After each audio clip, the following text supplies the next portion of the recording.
എല്ലാ പ്രേക്ഷകർക്കും നേരം വൈകുന്നേരത്തിലേക്ക് സ്വാഗതം. ഒരു ദിവസത്തെ ഇടവേളയ്ക്ക് ശേഷം നമ്മൾ വീണ്ടും നേരം വൈകുന്നേരത്തിൽ ഒരുമിക്കുകയാണ്. ഇനി ഒരാഴ്ച നമുക്ക് വൈകുന്നേരങ്ങളിൽ എന്താണ് അന്നത്തെ പ്രധാനപ്പെട്ട വാർത്തകൾ, ആ വാർത്തയുടെ ഉള്ളറകൾ എന്താണ് തുടങ്ങിയ അന്വേഷണങ്ങൾ നേരം വൈകുന്നേരത്തിലൂടെ തുടരാം. ഇന്ന് രാഹുൽ മാങ്കൂട്ടത്തിനെതിരെ നേരത്തെ ആരോപണം ഉന്നയിച്ച പെൺകുട്ടി പരാതി നൽകാനുള്ള തീരുമാനമെടുത്തിരിക്കുന്നു എന്നതുൾപ്പെടെയുള്ള വളരെ സുപ്രധാനമായ വാർത്തകൾ ഉള്ള ഒരു മണിക്കൂറാണ്. ആ വാർത്തയുടെ വിശദാംശങ്ങളിലേക്ക് ഉൾപ്പെടെയാണ് നമ്മൾ കടക്കുന്നത്. എല്ലാ പ്രേക്ഷകർക്കും സ്വാഗതം.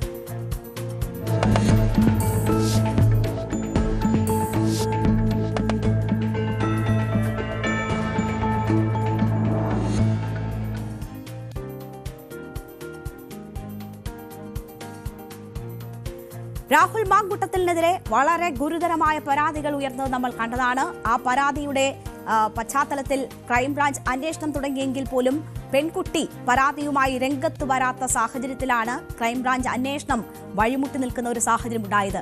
ഇപ്പോൾ ഏറ്റവും ഒടുവിൽ വിവരം വരുമ്പോൾ ആ പെൺകുട്ടി നിയമ പോരാട്ടത്തിന് തയ്യാറെടുക്കുന്നു എന്ന വിവരമാണ് വരുന്നത്. ഉടൻ മുഖ്യമന്ത്രിക്ക് പെൺകുട്ടി പരാതി നൽകും എന്ന വിവരമുണ്ട്.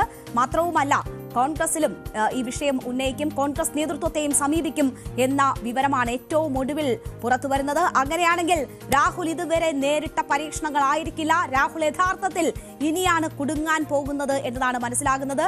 രാഹുലിനെതിരെ പെൺകുട്ടി രംഗത്ത് വരാത്തതാണ് ഇതുവരെ ആ പരാതിയുടെ അന്വേഷണം മുന്നോട്ട് കൊണ്ടുപോകുന്നതിൽ ഏറ്റവും പ്രധാന തടസ്സമായിരുന്നതെങ്കിൽ ആ പെൺകുട്ടി നിയമ പോരാട്ടത്തിന് തയ്യാറെടുക്കുന്നു എന്ന വിവരം വരുന്ന വളരെ പ്രധാനപ്പെട്ട മണിക്കൂറാണിത്. രാഹുൽ മാങ്കൂട്ടത്തിന് എതിരെ പരാതി നൽകിയിരുന്ന പെൺകുട്ടിയുടേത് എന്ന് കരുതുന്ന തന്നെ ആ പെൺകുട്ടിയുമായുള്ള സംഭാഷണത്തിന് തന്നെ കൂടുതൽ വിവരങ്ങൾ ഇന്ന് പുറത്തു വന്നിരുന്നു. അത് സംഭാഷണ ശകലങ്ങളുടെ കൂടുതൽ വിവരങ്ങൾ പുറത്തു വന്നിരുന്നു. അതിൽ രാഹുൽ മാങ്കൂട്ടത്തിലാണ് ആ പെൺകുട്ടിയെ ഗർഭം ധരിക്കാൻ പ്രേരിപ്പിച്ചതെന്നും അതിനുശേഷം ഗർഭചിത്രത്തിന് പ്രേരിപ്പിക്കുന്നതും രാഹുൽ മാങ്കൂട്ടത്തിലാണ് എന്ന് വ്യക്തമാക്കുന്ന ശബ്ദ സംഭാഷണ ഭാഗങ്ങൾ ഉണ്ടായിരുന്നു. അതിനോടൊപ്പം തന്നെ ഒരു വാട്സപ്പ് ചാറ്റിന്റെ സ്ക്രീൻഷോട്ടും പുറത്തു വന്നിരുന്നു.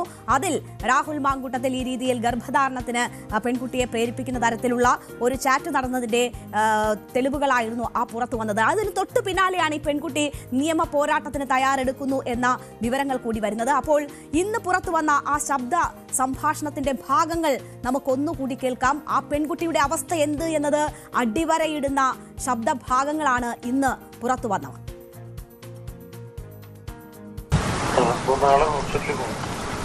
ഡോക്ടർ അറിയാം, അമ്മയ്ക്കൊക്കെ അറിയുന്ന ഡോക്ടറാണ്. എനിക്കൊരു പേടിയുണ്ട് അവിടേക്ക് പോകാൻ വേണ്ടിയിട്ട്. എനിക്കാകെ വയ്യാണ്ടിരിക്കുകയാണ്. വയ്യാണ്ടിരിക്കുകയെന്ന് വെച്ച് കഴിഞ്ഞാൽ എനിക്ക് വോമിറ്റിംഗ് ഉണ്ട്, എനിക്ക് കുറച്ച് പ്രശ്നങ്ങളുണ്ട് അതിനകത്ത്.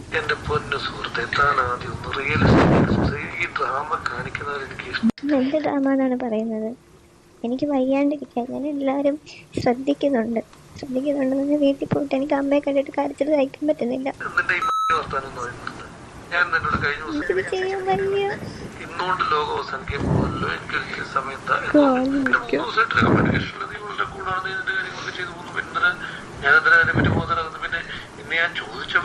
എനിക്ക് ഉറക്കം വിളിക്കാൻ വയ്യാതിരിക്കാണ് ഞാൻ പതുക്കെ സംസാരിക്കുന്നത്. എനിക്ക് ഒരുപാട് ആരോഗ്യ പ്രശ്നങ്ങൾ, ഭക്ഷണം കഴിക്കാൻ പറ്റുന്നില്ല മര്യാദയ്ക്ക്. എന്താ പറയുക, സ്മെല്ലൊന്നും എനിക്ക് അത്രയ്ക്ക് പിടിക്കുന്നില്ല. ഒരുപാട് പ്രശ്നങ്ങളുണ്ട്. എനിക്കിത് ആരോടും പറയാനും പറ്റില്ല.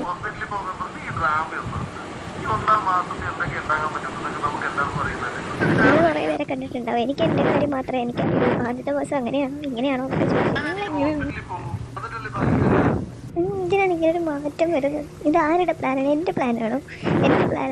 ആർക്കാണ് കുഞ്ഞിനെ വേണം എന്ന് പറഞ്ഞുകൊണ്ടിരുന്നത്? ഞാനാണോ? പിന്നെ നിങ്ങളെന്തിനാണ് ഈ ലാസ്റ്റ് മൊമെന്റിൽ ഇങ്ങനെ മാറുന്നത്? നിങ്ങളെന്തിനാണ് എന്നെ കൊല്ല ചെയ്യുന്നത്? ഇങ്ങനെ എന്തിനാണ് ഈ കൊല്ലുന്ന കാര്യം പറഞ്ഞുകൊണ്ടിരിക്കുന്നത്? നിങ്ങൾക്കല്ലേ ഇതിനെ വേണം എന്ന് പറഞ്ഞുകൊണ്ടിരുന്നത്? എനിക്ക് പറ്റുമെന്ന് തോന്നുന്നില്ല. ആരുടെ സഹായം ഇല്ലാതെ, ഒരു മനുഷ്യന്റെ സഹായം ഇല്ലാതെ ചെയ്തു തരുമെന്ന് തോന്നുന്നുണ്ടോ? എനിക്കറിയാം, എനിക്ക് ഒരുപാട് മാറി. ഇങ്ങനൊന്നും ആയിരുന്നില്ല. ഇത് വേണമെന്ന് വാശി പിടിച്ചതാരാ? ഞാനാണ്. വേണ്ടെന്നാണ് ഞാൻ പറഞ്ഞത്. നിങ്ങൾക്കാണ് വേണം എന്ന് പറഞ്ഞിട്ട് നിങ്ങളുടെ പ്ലാനിങ് തന്നെ എൻ്റെ വേണമെന്ന് വാശി പിടിച്ചത് നിങ്ങളല്ലേ എന്ന് പറഞ്ഞ് കരയുന്ന പെൺകുട്ടിയുടെ ശബ്ദ സംഭാഷണം നമുക്കതിൽ കേൾക്കാം. അപ്പോൾ ആ വൈകാരിക അവസ്ഥയെ വെറും പുച്ഛത്തോടെ തള്ളിക്കളഞ്ഞുകൊണ്ട് ഈ ഡ്രാമയൊന്നും എന്നോട് വേണ്ട എന്ന് പറയുന്ന രാഹുൽ മാങ്കൂട്ടത്തിലിന്റെ ശബ്ദ സംഭാഷണവും നമുക്ക് അതിൽ കേൾക്കാം. ഒരു സ്ത്രീ, ഗർഭിണിയായ സ്ത്രീ, അവരനുഭവിക്കുന്ന ബുദ്ധിമുട്ടുകളെ കുറിച്ച് പറയുമ്പോൾ ഏതൊക്കെ മാസം എങ്ങനെയൊക്കെ അനുഭവിക്കുമെന്ന നല്ല ബോധ്യം എനിക്കുണ്ട് എന്ന് പറയുന്ന വ്യക്തിയുടെ ശബ്ദം നമുക്ക് അവിടെ കേൾക്കാൻ. അപ്പോൾ ഒരു പെൺകുട്ടി ഗർഭചിത്രത്തിന് പ്രേരിപ്പിക്കപ്പെടുമ്പോൾ അവൾക്കുണ്ടാകുന്ന ആ മാനസിക വിഷമത്തിന്റെ അവസ്ഥയിലും അതിനോടൊക്കെ ഭീഷണിയുടെയും പുച്ഛത്തിന്റെയും പരിഹാസത്തിന്റെയും സ്വരത്തിൽ മറുപടി പറയുന്ന പുരുഷ ശബ്ദമാണ് കേൾക്കുന്നത്, രാഹുൽ മാങ്കൂട്ടത്തിൻ്റെതെന്ന് പറയുന്ന പുരുഷ ശബ്ദം. അപ്പോൾ ഈ വിഷയത്തിൽ നേരത്തെയും നമ്മൾ അതിക്രൂരമായി വധിക്കും എന്ന ഭീഷണി ഉൾപ്പെടെ നടത്തുന്ന ശബ്ദഭാഗങ്ങൾ, ശബ്ദ സംഭാഷണത്തിന്റെ ഭാഗങ്ങൾ നമ്മൾ കേട്ടിരുന്നതാണ്.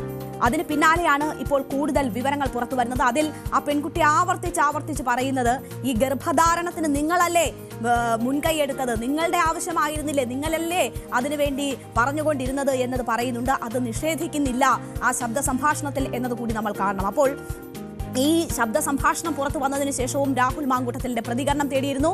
രാഹുൽ മാങ്കൂട്ടത്തിൽ ഈ വിഷയവുമായി ബന്ധപ്പെട്ട് ഇന്നും മാധ്യമങ്ങളെ കാണുമ്പോൾ പറഞ്ഞത്, താൻ ഈ നിയമ സംവിധാനത്തിന് അരുതാത്തതായിട്ടൊന്നും ചെയ്തിട്ടില്ല, നിയമം ലംഘിച്ചുകൊണ്ട് ഒന്നും ചെയ്തിട്ടില്ല, ഈ നാട്ടിലെ നിയമം പറയുന്നത് മാത്രമേ ചെയ്തിട്ടുള്ളൂ എന്നതാണ് രാഹുൽ മാങ്കൂട്ടത്തിലിന്റെ ന്യായവാദം. എന്റെ പ്രതികരണം തേടാതെയാണ് മാധ്യമങ്ങൾ എന്റേതെന്ന് പറഞ്ഞ് ഈ സംഭാഷണം പുറത്തേക്ക് വിട്ടത്, പിന്നെ എന്തിനാണ് എന്നോട് അതിന്റെ സ്ഥിരീകരണം ചോദിക്കുന്നതെന്ന് ചോദിക്കുന്നു. എന്തുകൊണ്ട് രാഹുലിന്റേതല്ലെങ്കിൽ നിഷേധിക്കുന്നില്ല എന്ന് ചോദിച്ചിട്ട് രാഹുൽ മാങ്കൂട്ടത്തിൽ ഇന്നും ഈ ശബ്ദം തന്റേതല്ല എന്ന് പറഞ്ഞിട്ടില്ല എന്നതാണ് ഏറ്റവും പ്രധാനപ്പെട്ട കാര്യം. ഇന്നും അത് നിഷേധിക്കാൻ രാഹുൽ തയ്യാറായിട്ടില്ല. ഒരു നിയമ നടപടിയിലേക്കും പോകുന്ന കാര്യത്തെക്കുറിച്ച് സൂചനയില്ല. അതിനുള്ള സ്വാതന്ത്ര്യം എനിക്ക് തരൂ എന്നതാണ് രാഹുൽ മാങ്കൂട്ടത്തിൽ പറയുന്നത്. തനിക്ക് സൗകര്യമുണ്ടെങ്കിൽ എപ്പോഴെങ്കിലും നിയമ പോരാട്ടം തോന്നുവാണെങ്കിൽ അപ്പോൾ പൊയ്ക്കൊള്ളാം എന്നത് മാത്രമാണ് രാഹുൽ ഈ കാര്യത്തിൽ പറയാനുണ്ടായിരുന്നത്. നിങ്ങളൊരു വോയിസ് കൊടുത്തു, ആ വോയിസ് കൊടുത്ത് പിന്നെ എൻ്റെ പാർട്ടല്ലേ, എൻ്റെ പാർട്ടിലുള്ള കാര്യം ഞാൻ ആദ്യത്തെ ദിവസം തന്നെ പറഞ്ഞു. ഈ അന്വേഷണം മുന്നോട്ട് പോയതിന് ശേഷം ഒരു ഘട്ടം കഴിയുമ്പോൾ എനിക്ക് എപ്പോഴാണോ അതിൻ്റെ ബാക്കി കാര്യങ്ങൾ ആഡ് ചെയ്യാനുള്ളത് ആ സമയത്ത് ഞാൻ ആഡ് ചെയ്യുകയും എനിക്ക് നിയമപരമായി മുന്നോട്ട് പോകാനുള്ള അവകാശം രാജ്യത്തുണ്ടല്ലോ. ഈ രാജ്യത്ത് എനിക്ക് മുന്നോട്ട് പോകാൻ അവകാശമുള്ളിടത്തോളം കാലം ഞാൻ ആ അവകാശമായിട്ട് മുന്നോട്ട് പോവുകയും ചെയ്യും. ഞാൻ ഇപ്പോഴും ഇങ്ങനെ നിൽക്കുന്നതിൻ്റെ ഏറ്റവും ഉത്തമമായ ബോധ്യം, ഞാൻ ഈ രാജ്യത്തെ ഏതെങ്കിലും നിയമത്തിനെതിരായിട്ട് ഇന്നത്തെ ദിവസം വരെ ഒരു പ്രവൃത്തിയും, ഇതെന്നല്ല രാജ്യത്തെ നിയമത്തിനെതിരായിട്ട് ഒരു പ്രവൃത്തിയും ഞാൻ ചെയ്തിട്ടില്ല എന്ന് ഉത്തമമായ ബോധ്യമുള്ള ഒരു പൗരൻ എന്ന നിലയിൽ ഒരിക്കൽ കൂടി പറയുന്നു, ഈ രാജ്യത്തെ ഏതെങ്കിലും ഒരു നിയമത്തിനെതിരായി എന്തെങ്കിലും ചെയ്തിട്ടില്ലാത്ത ഒരാളെന്ന നിലയിൽ എനിക്ക് നിയമപരമായി മുന്നോട്ട് പോകാനുള്ള അവകാശമുണ്ട്. അപ്പോ താൻ എന്തുകൊണ്ട് ഇങ്ങനെ നിൽക്കുന്നു എന്ന കാര്യമാണ് രാഹുൽ മാങ്കൂട്ടത്തിൽ പറയുന്നത്. നിയമവിരുദ്ധമായി താൻ ഒന്നും ചെയ്തിട്ടില്ല എന്ന ആത്മവിശ്വാസം പ്രകടിപ്പിക്കുകയാണ് രാഹുൽ. പക്ഷേ രാഹുലിന്റെ ഇതുവരെയുള്ള കോൺഫിഡൻസിന് പിന്നിൽ ആ പെൺകുട്ടി പരാതിയുമായി രംഗത്ത് വന്നിട്ടില്ല എന്ന ആത്മവിശ്വാസം മാത്രമാണ് ഉണ്ടായിരുന്നത്. ഇതുവരെ ആ പെൺകുട്ടി പരസ്യമായി പ്രതികരിക്കാൻ തയ്യാറായിട്ടില്ല. പക്ഷേ ഈ കോൺഫിഡൻസ് ഇനി രാഹുലിന് ഉണ്ടാകുമോ എന്നതാണ് അറിയേണ്ടത്. കാരണം ആ പെൺകുട്ടി നിയമപരമായി നീങ്ങാൻ തീരുമാനമെടുത്തിരിക്കുന്നു എന്നതാണ് നമുക്കിപ്പോൾ ലഭ്യമാകുന്ന വിവരം. ഉടൻ തന്നെ മുഖ്യമന്ത്രിക്ക് പരാതി നൽകും എന്നത് മനസ്സിലാക്കുന്നു. പാർട്ടി നേതൃത്വത്തെയും സമീപിക്കാൻ തീരുമാനിച്ചിരിക്കുന്നു എന്നതാണ് മനസ്സിലാകുന്നത്. ഒരു പെൺകുട്ടി ഇനി പരസ്യമായി രാഹുലിനെതിരെ രംഗത്ത് വന്നാൽ ഈ ആത്മവിശ്വാസം രാഹുലിന് ഉണ്ടാകുമോ എന്നതാണ് അറിയേണ്ടത്. ഈ കേസിന് ഇതുവരെ എന്ത് സംഭവിച്ചു എന്ന് നോക്കിയാൽ ക്രൈംബ്രാഞ്ച് ഇതുമായി ബന്ധപ്പെട്ട് കേസെടുത്തു. അതിനുശേഷം ഈ ഇമെയിലായി ലഭിച്ച 5 പരാതികളായിരുന്നു ക്രൈംബ്രാഞ്ചിന് മുന്നിൽ ഉണ്ടായിരുന്നത്. ആ പരാതിയുമായി ബന്ധപ്പെട്ട ആളുകളിൽ നിന്നൊക്കെ മൊഴി ശേഖരിച്ചു. ഈ പെൺകുട്ടിയെ അന്വേഷണ സംഘം ഐഡന്റിഫൈ ചെയ്യുകയും പെൺകുട്ടിയുമായി സംസാരിക്കുകയും ചെയ്തു. പക്ഷേ ഈ പെൺകുട്ടി പരാതി നൽകാൻ തയ്യാറായിരുന്നില്ല. അവിടെയാണ് അന്വേഷണ സംഘത്തിന് മുന്നോട്ട് പോകാൻ കഴിയാത്ത ഒരു സാഹചര്യം ഉടലെടുത്തിരുന്നത്. ഇപ്പോൾ പെൺകുട്ടി സ്വമേധയാ അതിൽ പരാതി നൽകാൻ തയ്യാറെടുക്കുകയാണെങ്കിൽ ആ അന്വേഷണം കൂടുതൽ ഊർജിതമായി മുന്നോട്ട് കൊണ്ടുപോകാൻ അന്വേഷണ സംഘത്തെ സംബന്ധിച്ച് കഴിയും. അവർക്ക് രാഹുൽ മാങ്കൂട്ടത്തിൽ നിന്ന് വിവരങ്ങൾ ശേഖരിക്കാനും, ഒരു പക്ഷേ നമുക്കറിയാം ഗർഭചിത്രം ഉൾപ്പെടെയുള്ള കാര്യങ്ങളാണ് ആരോപിക്കുന്നത്. വധിക്കുമെന്ന ഭീഷണി ഉൾപ്പെടെ ഉണ്ടായിരുന്നുണ്ട്. ഒരു അറസ്റ്റിലേക്ക് വരെ കാര്യങ്ങൾ പോകാനുള്ള സാഹചര്യങ്ങൾ അങ്ങനെയാണെങ്കിൽ രൂപപ്പെട്ടേക്കാം. അപ്പോൾ വളരെ ഗൗരവമായ ഒരു സാഹചര്യത്തിലേക്ക് ഈ കേസ് രാഹുൽ മാങ്കൂട്ടത്തിലുമായി ബന്ധപ്പെട്ട കേസ് പോവുകയാണ് എന്ന് വേണം കരുതാൻ. ഇപ്പോൾ ഈ ഘട്ടത്തിൽ എന്തുകൊണ്ട് ഇത്തരം ഒരു നീക്കമെന്ന് തോന്നുമ്പോൾ ആ പെൺകുട്ടി താൻ വിശ്വസിച്ച സ്നേഹിച്ച പുരുഷനായിരുന്നു ആ പെൺകുട്ടിയെ സംബന്ധിച്ച് ഈ വ്യക്തി രാഹുൽ മാങ്കൂട്ടത്തിൽ എന്ന് പറയുന്ന വ്യക്തി. ആ സ്നേഹവും അതിൽ ചതിക്കപ്പെട്ടതിന്റെ വേദനയും ഒക്കെ ആ പെൺകുട്ടിയെ സംബന്ധിച്ചുണ്ടായിരുന്നു. ആ പെൺകുട്ടി കടന്നുപോയത് വളരെ ദുരിതപൂർണമായ സാഹചര്യങ്ങളിലൂടെയാണ്. അതിൽ നിന്ന് രക്ഷപ്പെടണം എന്ന ജീവിതവുമായി മല്ലിടുന്ന അല്ലെങ്കിൽ അങ്ങനെ ഒരു പോരാട്ടത്തിന്റെ സമയമായിരുന്നു ആ പെൺകുട്ടിയെ സംബന്ധിച്ച് ഇതുവരെ ഉണ്ടായിരുന്ന ഘട്ടം. ആ പെൺകുട്ടി അതിനുശേഷം ഇനി ഒരു പോരാട്ടത്തിനാണോ തയ്യാറെടുക്കുന്നത് എന്നതിന്റെ സൂചനകളാണ് ഇപ്പോൾ വന്നുകൊണ്ടിരിക്കുന്നത്. അങ്ങനെയാണെങ്കിൽ നിയമ പോരാട്ടത്തിലേക്ക് തന്നെ ആ പെൺകുട്ടി പോകുന്നു. ഇപ്പോഴത്തെ ഘട്ടമെന്നാൽ ഈ അന്വേഷണം ഒരു പാതി വഴിയിൽ നിലയ്ക്കുന്ന സാഹചര്യത്തിൽ പാലക്കാട് രാഹുൽ മാങ്കൂട്ടത്തിൽ സജീവമാകുന്ന സാഹചര്യമായിരുന്നു ഉണ്ടായിരുന്നത്. അവിടെ തെരഞ്ഞെടുപ്പ് പ്രക്രിയകളിൽ ഏർപ്പെടുന്നു. പൊതു സദസ്സുകളിലേക്ക് ക്ഷണിക്കപ്പെട്ടിട്ടില്ലെങ്കിലും അവിടെ ഇടിച്ചു കയറി വരുന്നു. അങ്ങനെ ക്ഷണിക്കുന്നിടത്തും ഇല്ലാത്തിടത്തും ഒക്കെ തന്റെ സാന്നിധ്യം അറിയിച്ചുകൊണ്ട് രാഹുൽ മാങ്കൂട്ടത്തിൽ പതിവിലും സജീവനാകുന്ന ഒരു ഘട്ടത്തിലാണ് കൂടുതൽ തുറന്നു പറച്ചിലുകൾ അല്ലെങ്കിൽ കൂടുതൽ തെളിവുകൾ പുറത്തേക്ക് വരുന്നത്. മാത്രവുമല്ല, പെൺകുട്ടി നിയമപരമായ പോരാട്ടത്തിന് തയ്യാറെടുക്കുന്നത്. ഒരു പക്ഷേ എന്തെങ്കിലുമൊക്കെ ഉറപ്പുകൾ ആ പെൺകുട്ടി പ്രതീക്ഷിച്ചിട്ടുണ്ടാകാം, അല്ലെങ്കിൽ ഒരു ഏതെങ്കിലും തരത്തിൽ ഏതെങ്കിലും മാറിയുള്ള ഒരു സമീപനം പ്രതീക്ഷിച്ചിട്ടുണ്ടാകാം. ആ ക്ഷമയുടെയും പരിധി കഴിഞ്ഞ ഘട്ടത്തിലാകാം ആ പെൺകുട്ടി ഇപ്പോൾ നിയമപരമായി തന്നെ ഇതിനെതിരെ രംഗത്ത് വരാൻ തീരുമാനിച്ചിരിക്കുന്നത്. കോൺഗ്രസ് ഈ വിഷയത്തിൽ ആദ്യം തന്നെ നടപടിയെടുത്തതാണ്. രാഹുൽ മാങ്കൂട്ടത്തിലിനെ അധ്യക്ഷ സ്ഥാനത്ത് നിന്ന് നീക്കുന്നു. പിന്നീട് പാർട്ടിയിൽ നിന്ന് സസ്പെൻഡ് ചെയ്തിരിക്കുന്ന സാഹചര്യമാണ്. പാർട്ടിയെ പോലും വെല്ലുവിളിച്ചുകൊണ്ടാണ് രാഹുൽ മാങ്കൂട്ടത്തിൽ പാലക്കാട് വലിയ രീതിയിൽ പ്രവർത്തനങ്ങളിൽ കേന്ദ്രീകരിക്കുന്നത്, പാർട്ടി പരിപാടികളിൽ പങ്കെടുക്കുന്നത്. അതിൽ നടപടി വേണമെന്നും MLA സ്ഥാനം പോലും രാജിവെക്കണം എന്നും ആവശ്യം ഉന്നയിച്ചവരെ പോലും സമൂഹ മാധ്യമങ്ങളിൽ പിച്ചി ചീന്തിക്കൊണ്ട് അല്ലെങ്കിൽ അവർക്കെതിരെ സൈബർ അറ്റാക്ക് നടത്തിക്കൊണ്ടും ഒക്കെയാണ്. അങ്ങനെ ഭീഷണിയും മറ്റ് പലതരത്തിലുള്ള പ്രവർത്തനങ്ങളിലൂടെയും സജീവമാകാൻ ശ്രമിക്കുമ്പോഴാണ് ഇത്തരം ഒരു നീക്കം വരുന്നത്. പെൺകുട്ടി പരാതി കൊടുക്കുമെന്ന ഘട്ടത്തിൽ കെ മുരളീധരനെ പോലെ മുതിർന്ന ഒരു നേതാവ് പറയുന്നു, ഈ വിഷയത്തിൽ ഇനി നിയമ നടപടികളിലേക്ക് കടക്കുന്നതിന് പ്രശ്നങ്ങളില്ല, നടപടി വേണം എന്ന വളരെ ശക്തമായ പ്രതികരണം ആദ്യം കെ മുരളീധരന്റെ ഭാഗത്ത് നിന്ന് വരുന്നു എന്നതുകൂടി നമ്മൾ കാണണം. അദ്ദേഹത്തിന്റെ പ്രതികരണം കൂടി കേൾക്കാം. ആക്ഷൻ എടുക്കേണ്ട ഗവൺമെന്റാണ്. രാഹുൽ മാങ്കൂട്ടത്തിൽ ഇപ്പോൾ പാർട്ടിയുടെ പ്രാഥമിക അംഗത്വത്തിൽ നിന്ന് പുറത്താണ്. സർക്കാരിന് ഏത് തീരുമാനം എടുക്കാനുള്ള സാഹചര്യങ്ങളുണ്ട്. ഇതൊക്കെ പരിശോധിച്ച് എന്താണ് നടപടി എന്ന് വെച്ചാൽ സർക്കാർ സ്വീകരിക്കണം. അന്വേഷിച്ച് കുറ്റം ചെയ്തെങ്കിൽ അറസ്റ്റ് ചെയ്യുന്നതിന് പോലീസിനോ ഗവൺമെൻറ്റിനോ ഒരു തടസ്സവുമില്ല. കോൺഗ്രസ് പാർട്ടിയെ സംബന്ധിച്ച് ഇപ്പോൾ അദ്ദേഹം പാർട്ടിയിൽ അംഗമല്ല. അദ്ദേഹത്തിനെ പാർട്ടിയുടെ അംഗത്വത്തിൽ നിന്ന് സസ്പെൻഡ് ചെയ്തിരിക്കുകയാണ്. കൂടുതൽ തെളിവുകൾ പുറത്തു വരികയോ മറ്റ് നടപടികളിലേക്ക് കടക്കുകയോ ചെയ്താൽ ഇപ്പോഴത്തെ അച്ചടക്ക നടപടി കുറെ കൂടെ കടുപ്പിക്കുന്ന തീരുമാനം കോൺഗ്രസിന്റെ ഭാഗത്തുനിന്നുണ്ടാകും. രാഹുൽ മാങ്കൂട്ടത്തിലിന്റെ ഭാവി എന്തായിരിക്കും എന്നത് ചെറിയ ചുരുങ്ങിയ വാക്കുകളിൽ വിവരിക്കുകയാണ് കെ മുരളീധരൻ ചെയ്തത് എന്ന് തോന്നും. പക്ഷേ VD സതീശൻ ഇതിലും ശക്തമായ നിലപാട് ഈ വിഷയത്തിൽ സ്വീകരിച്ചിരുന്ന, അതിന് സമൂഹ മാധ്യമങ്ങളിൽ വേട്ടയാടപ്പെടേണ്ടി വന്ന പ്രതിപക്ഷ നേതാവ് VD സതീശൻ ഈ വിഷയത്തിൽ പക്ഷേ ഈ ഘട്ടത്തിൽ യാതൊരു പ്രതികരണവും നടത്തിയില്ല.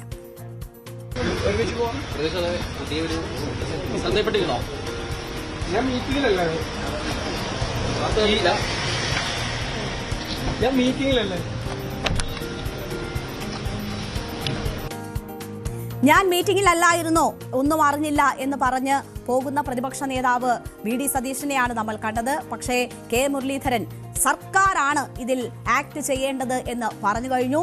രാഹുൽ മാങ്കൂട്ടത്തിൽ വീണ്ടും ശബ്ദ സംഭാഷണം പുറത്തു വന്നപ്പോൾ മാധ്യമങ്ങളെ വെല്ലുവിളിച്ച് മാധ്യമങ്ങളെ കുറ്റപ്പെടുത്തി സംസാരിക്കാൻ തയ്യാറായി വന്നിരുന്നു. അവിടെ മാധ്യമങ്ങളെ പഴിക്കാനാണ് രാഹുൽ മാങ്കൂട്ടത്തിൽ കൂടുതൽ സമയം ചെലവഴിച്ചത്. പക്ഷേ ഇന്ന് ഇതുവരെ തൻ്റേതല്ല ആ സംഭാഷണം എന്ന് പറയാൻ രാഹുൽ മാങ്കൂട്ടത്തിന് കഴിഞ്ഞിട്ടില്ല. ഇത് രാഹുൽ മാങ്കൂട്ടത്തിനെതിരെ ഏതെങ്കിലും മാധ്യമങ്ങൾ പടച്ചുവിടുന്നതാണെങ്കിൽ അതിനെതിരെ ഒരു നിയമ പോരാട്ടത്തിന് തയ്യാറെടുക്കാനുള്ള ആത്മവിശ്വാസം പോലും ഇല്ലായിരുന്നു രാഹുൽ മാങ്കൂട്ടത്തിന്. ആകെയുള്ള ആത്മവിശ്വാസം ഇതുപോലെയുള്ള ഇരകൾ പുറത്തേക്ക് വരില്ല, അവർ പരാതിപ്പെടില്ല, അവർ അതിനുവേണ്ടി മെനക്കെടില്ല എന്ന ആത്മവിശ്വാസം മാത്രമായിരുന്നു രാഹുൽ മാങ്കൂട്ടത്തലിന്റെ ആത്മവിശ്വാസത്തിന്റെ പിറകിൽ, അല്ലെങ്കിൽ ഈ ധൈര്യത്തിന്റെ പിറകിൽ. എന്തായാലും ആ പെൺകുട്ടി നിയമ പോരാട്ടത്തിന് തയ്യാറെടുക്കുന്നു എന്നതാണ് വരുന്നത്. അങ്ങനെയാണെങ്കിൽ രാഹുൽ മാങ്കൂട്ടത്തിൽ പെടും എന്ന സാഹചര്യമാണുള്ളത്. രാഹുലിന് കുരുക്ക് മുറുകും, രാഹുലിന്റെ MLA സ്ഥാനം പോലും ചോദ്യചിഹ്നമാകും. തെരഞ്ഞെടുപ്പിലേക്ക് പോകുന്ന ഘട്ടത്തിൽ അത് കോൺഗ്രസ് പാർട്ടിയെയും പ്രതിരോധത്തിലാക്കും. അതുണ്ടാകാതിരിക്കാനുള്ള മുൻകരുതലാണ് കെ മുരളീധരനെ പോലെയുള്ള നേതാക്കൾ ഇപ്പോഴേ സ്വീകരിക്കുന്നത്. ഒരു പരാതി കിട്ടിയാൽ അന്വേഷണ സംഘത്തിന് മുന്നോട്ട് പോകാനും നടപടികൾ എടുക്കാനും കഴിയും എന്ന സാഹചര്യം കൂടി മുന്നിൽ കണ്ടുകൊണ്ടാണ് കെ മുരളീധരൻ ഇപ്പോൾ തന്നെ ഇത്തരം ഒരു നിലപാട് പറഞ്ഞിരിക്കുന്നത്. അപ്പോൾ രാഹുലിന്റെ ഭാവി എന്താകും എന്നത് നമുക്ക് കാത്തിരുന്ന് തന്നെ കാണാം. ആ പെൺകുട്ടിയുടെ പരാതി ഉടൻ ഉണ്ടാകുമെന്നതാണ് പ്രതീക്ഷിക്കപ്പെടുന്നത്.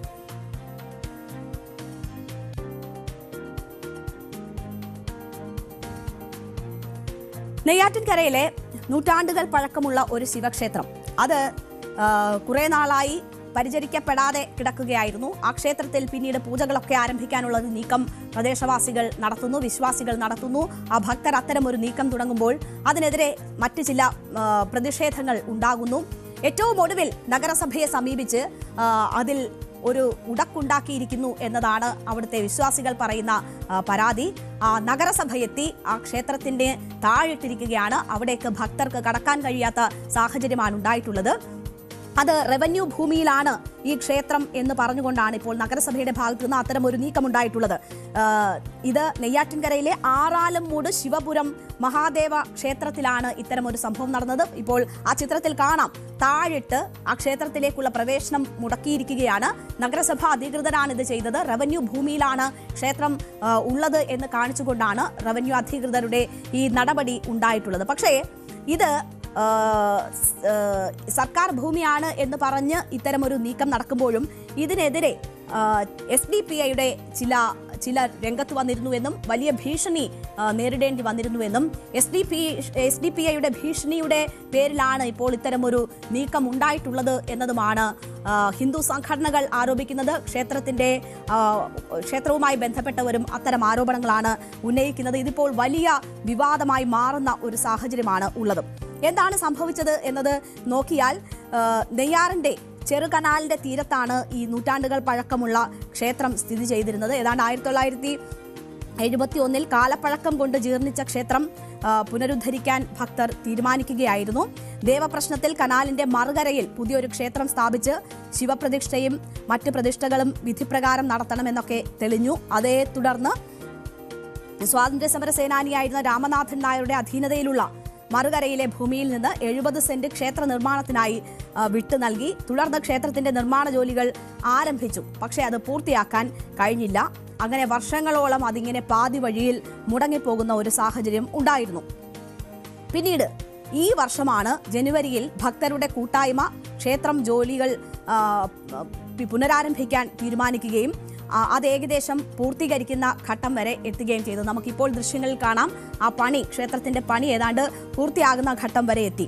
ഇതിനിടെയാണ് ഭൂമി നഗരസഭയുടേതാണ് എന്ന് കാണിച്ച് പരാതികൾ പല കോണിൽ നിന്നും ഉണ്ടാകുന്നത്. അവിടേക്ക് ഭക്തർ വരുന്നതിന് ഭീഷണിയും മറ്റ് പ്രശ്നങ്ങളുമൊക്കെ SDPIയുടെ ഭാഗത്തു നിന്നും ഉണ്ടായി എന്ന് ക്ഷേത്രവുമായി അടുത്ത് നിൽക്കുന്നവർ പറയുന്നു. അത്തരം പരാതികളും പ്രശ്നങ്ങളും ഒക്കെ ഉണ്ടായതിനെ തുടർന്ന് ഈ ഭൂമി റവന്യൂ ഭൂമിയാണ് എന്ന് കാണിച്ച് SDPIയുടെ ഒരു നേതാവ് തന്നെ പരാതിയുമായി രംഗത്ത് വരുന്നു എന്നതാണ് മനസ്സിലാക്കുന്നത്. ആ പരാതിയുടെ അടിസ്ഥാനത്തിൽ ഇപ്പോൾ ഈ ക്ഷേത്രം നഗരസഭയെത്തി സീൽ ചെയ്യുകയായിരുന്നു. അപ്പോൾ അതിൽ വലിയ പ്രതിഷേധമാണ് ഇപ്പോൾ അവിടെ നിന്ന് ഉയരുന്നത്. ഹിന്ദു സംഘടനകളുടെ നേതൃത്വത്തിലൊക്കെ വലിയ പ്രതിഷേധം ഇതുമായി ബന്ധപ്പെട്ട് നടക്കുകയാണ്. ഗേറ്റ് തുറക്കാനോ ക്ഷേത്രത്തിലേക്ക് കടക്കാനോ ഈ നിത്യപൂജകളൊക്കെ ചെയ്യുന്നതിനോ ഒന്നും കഴിയാതെ പോകുന്ന സാഹചര്യമാണുള്ളത്. ഭയമില്ലാതെ ഭക്തർക്ക് അങ്ങോട്ടേക്ക് വരാൻ പോലും കഴിയാത്ത സാഹചര്യമാണ് എന്ന് അവർ പറയുന്നു. അപ്പോൾ ആരെ പേടിച്ചാണ് ഞങ്ങൾ ഇവിടെ ജീവിക്കേണ്ടത് തുടങ്ങിയ കാര്യങ്ങളാണ് അവർ ചോദിക്കുന്നത്. പാകിസ്ഥാനാണോ അഫ്ഗാനിസ്ഥാനാണോ തുടങ്ങിയ തരത്തിലൊക്കെയുള്ള ചോദ്യങ്ങൾ അവരുടെ ഭാഗത്തു നിന്ന് ഉണ്ടാകുന്നുണ്ട്. മതസൗഹാർദ്ദം തകർത്ത് അക്രമം നടത്താൻ ശ്രമിക്കുന്നതിന് പിന്നിൽ മറ്റ് രാഷ്ട്രീയ പാർട്ടികൾക്കും ബന്ധമുണ്ടോ, അല്ലെങ്കിൽ അവരുടെ സഹായം കൂടിയുണ്ടോ എന്നുള്ള ആരോപണങ്ങൾ കൂടി അവിടെ ഉയരുന്നുണ്ട്.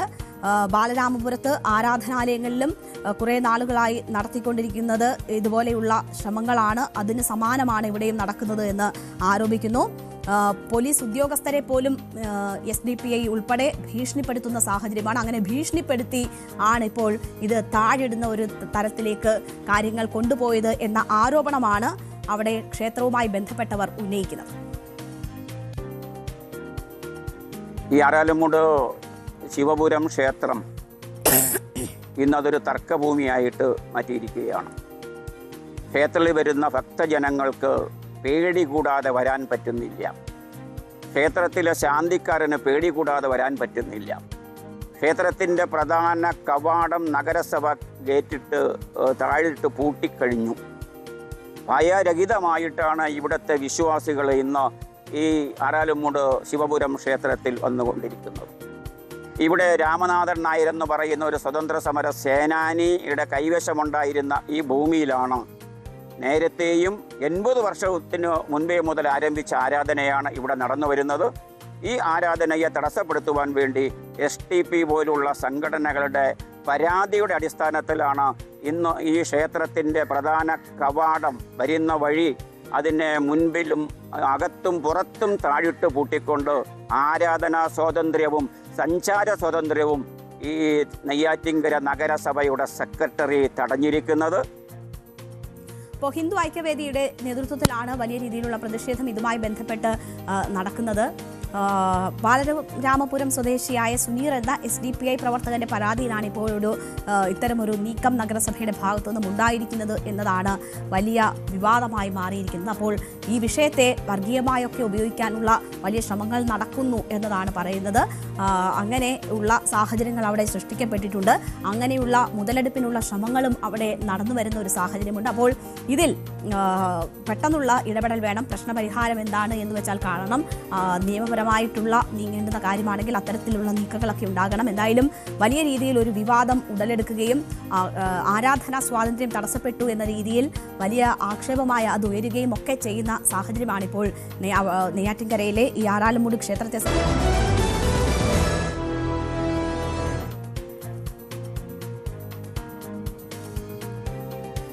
പാകിസ്ഥാനിൽ ഇന്ന് രാവിലെ വലിയ ചാവേറാക്രമണങ്ങൾ ഉണ്ടായി. പാകിസ്ഥാനെ തന്നെ പിടിച്ചു കുലുക്കുന്ന തരത്തിലുള്ള സ്ഫോടനങ്ങളാണ് അവരുടെ അർദ്ധ സൈനിക സേനാ വിഭാഗത്തിന്റെ ആസ്ഥാനത്ത് ഉണ്ടായിരിക്കുന്നത് പെഷവാറിൽ. അതിൽ 6 മരണം സ്ഥിരീകരിച്ചിരിക്കുന്നു. 3 സൈനിക ഉദ്യോഗസ്ഥർ ഉൾപ്പെടെ 6 പേരാണ് കൊല്ലപ്പെട്ടിരിക്കുന്നത്. അതിൽ 3 പേർ ചാവേറുകൾ ആണ് എന്നതാണ് മനസ്സിലാക്കുന്നത്. 2 വലിയ സ്ഫോടനങ്ങൾ ഉണ്ടായി എന്നതാണ് മനസ്സിലാക്കുന്നത്. 3 ചാവേറുകളാണ് അവിടേക്ക് കടന്ന് എത്തിയത്. അതിൽ ഒരാൾ പൊട്ടിത്തെറിക്കുകയും അങ്ങനെ സുരക്ഷാ ഡ്യൂട്ടിയിൽ ഉണ്ടായിരുന്ന 3 ഉദ്യോഗസ്ഥർ കൊല്ലപ്പെടുകയുമാണ് ഉണ്ടായത്. മറ്റു 2 പേരെ മറ്റ് സുരക്ഷാ ഉദ്യോഗസ്ഥർ വെടിവെച്ച് വീഴ്ത്തുകയായിരുന്നു എന്ന റിപ്പോർട്ടുകളാണ് വന്നിരിക്കുന്നത്. ഇത് ഏറ്റവും പ്രധാനം, നമ്മൾ ആ ദൃശ്യങ്ങളാണ് ഇപ്പോൾ കാണുന്നത്. അതീവ സുരക്ഷാ മേഖലയിലാണ് ഈ സ്ഫോടനം ഉണ്ടായത് എന്നതാണ് ഏറ്റവും പ്രധാനപ്പെട്ട കാര്യം. എങ്ങനെയാണ് ഈ ആക്രമണം ഉണ്ടായതെന്ന് നോക്കിയാൽ പുലർച്ചെ ഖൈബർ പഖ്തൂൺഖ പ്രവിശ്യയുടെ തലസ്ഥാനമായ പെഷവാറിൽ സദ്ദാർ മെയിൻ റോഡിലുള്ള ഫ്രോണ്ടിയർ കോൺസ്റ്റാബുലറി ആസ്ഥാനത്താണ്. അതൊരു അർദ്ധ സൈനിക സേനാ വിഭാഗമാണ്. അങ്ങനെ FCയുടെ ആസ്ഥാനത്താണ് തീവ്രവാദികൾ നുഴഞ്ഞു കയറി ആക്രമണം നടത്തിയത്. ഭീകര സംഘടനകളെ അമർച്ച ചെയ്യാനെന്ന പേരിൽ പാകിസ്ഥാൻ രൂപീകരിച്ചതാണ് ഈ ഫ്രോണ്ടിയർ കോൺസ്റ്റാബുലറി എന്ന വിഭാഗത്തെ. അപ്പോൾ ഭീകര സംഘങ്ങളെ അടിച്ചമർത്താൻ രൂപീകരിച്ച സേനാ വിഭാഗത്തിന്റെ ആസ്ഥാനത്ത് തന്നെ ഭീകരർ എത്തി ചാവേറാക്രമണം നടത്തിയിരിക്കുന്നു എന്നതാണ് അതിലെ ഞെട്ടിക്കുന്ന വിവരം. ഈ വിഭാഗത്തിന്റെ ആസ്ഥാന മന്ദിരത്തിൽ 3 ചാവേറുകളാണ് സ്ഫോടനത്തിന് തയ്യാറായി വളരെ ആസൂത്രിതമായി നടത്തിയ ഒരു സ്ഫോടനമായിരുന്നു. 3 ചാവേറുകൾ ദേഹത്ത് സ്ഫോടക വസ്തുക്കൾ കെട്ടിവെച്ച് അവിടേക്ക് എത്തുന്നു. കെട്ടിടത്തിലേക്ക് ഇരച്ചു കയറുന്നു. ആദ്യ ചാവേർ ഈ ആസ്ഥാനത്തിന്റെ പ്രധാന കവാടത്തിൽ തന്നെ പൊട്ടിത്തെറിക്കുന്നു. ഈ സ്ഫോടനത്തിൽ ഗേറ്റിൽ ഉണ്ടായിരുന്ന 3 സുരക്ഷാ ഉദ്യോഗസ്ഥർ കൊല്ലപ്പെടുന്നു. മറ്റു 2 പേർ ഈ വളപ്പിലേക്ക്, ഈ കോമ്പൗണ്ടിനുള്ളിലേക്ക് കടക്കാൻ ശ്രമിക്കുകയാണ്. പക്ഷേ അവരെ സുരക്ഷാ സേന ഇടപെട്ട് അവരെ വധിക്കുന്നു. അല്ലായിരുന്നുവെങ്കിൽ വലിയ നാശനഷ്ടങ്ങൾ അതുണ്ടാക്കിയേനെ. കാരണം അതിനുള്ളിൽ സേനാ വിഭാഗങ്ങളുടെ പരേഡിനുള്ള തയ്യാറെടുപ്പുകൾ നടക്കുകയായിരുന്നു. നിരവധി ഉദ്യോഗസ്ഥർ, സൈനിക ഉദ്യോഗസ്ഥർ അതിനുള്ളിൽ ഉണ്ടായിരുന്നു. അവിടേക്ക് കടക്കാനായിരുന്നു ഈ ചാവേറുകളുടെ ശ്രമം. പക്ഷേ അത് സൈന്യത്തിന് തകർക്കാനായി എന്നതുകൊണ്ട് വലിയൊരു ദുരന്തം ഒഴിവാവുകയായിരുന്നു. വലിയ ആസൂത്രണത്തോടെയാണ് ഈ സംഘം എത്തിയത്. ഇവരുടെ പരേഡ് നടക്കാൻ പോകുന്ന സമയത്ത് സേനാ വിഭാഗങ്ങൾ കൂടുതലുള്ള ആ സ്ഥലത്തേക്ക് എത്തി പൊട്ടിത്തെറിക്കുകയായിരുന്നു ചാവേറുകളുടെ ലക്ഷ്യമെന്നതാണ് മനസ്സിലാകുന്നത്. എന്തായാലും ആ 2 തീവ്രവാദികളെ അവിടെ വെച്ച് തന്നെ, ഗേറ്റിനടുത്ത് വെച്ച് തന്നെ വധിക്കാനായതുകൊണ്ട് വലിയ ദുരന്തം ഒഴിവാവുകയായിരുന്നു. 6 പേർ, ഇതിൽ നിരവധി പേർക്ക് പരിക്കേൽക്കുന്ന ഒരു സാഹചര്യം ഉണ്ടായിട്ടുണ്ട്.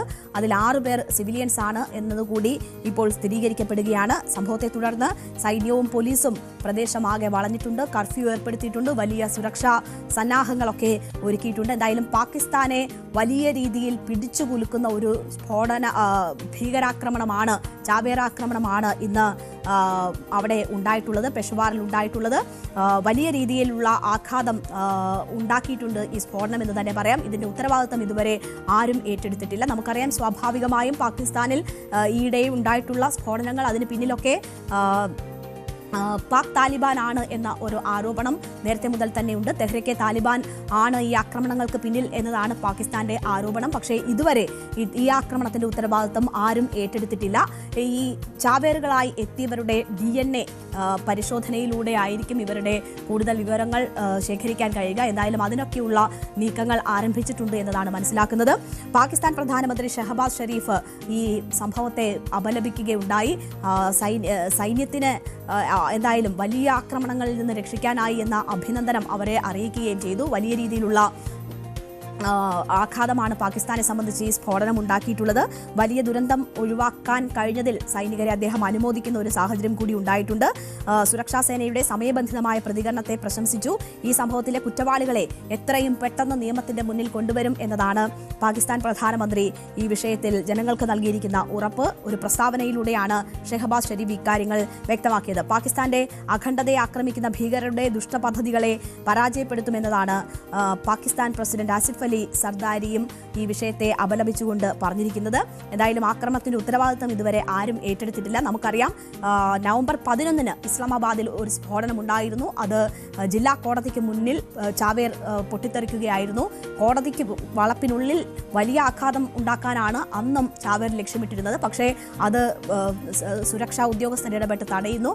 അപ്പോൾ ചാവേർ പോലീസ് വാഹനത്തിൽ, സ്വന്തം വാഹനം ഇടിപ്പിച്ച് വലിയ സ്ഫോടനം ഉണ്ടാക്കുകയായിരുന്നു. 12ഓളം മനുഷ്യർ അവിടെ കൊല്ലപ്പെടുന്ന സാഹചര്യമുണ്ടായി. നമുക്കറിയാം, ഡൽഹിയിൽ ഒരു ചാവേർ ആക്രമണം നവംബർ 10 ഉണ്ടാകുന്നു. അതിന് തൊട്ടടുത്ത ദിവസമാണ്, അല്ലെങ്കിൽ ഏതാണ്ട് 17 മണിക്കൂറിന് ശേഷമാണ് പാകിസ്ഥാനിൽ ആ സ്ഫോടനം ഉണ്ടാകുന്നത്.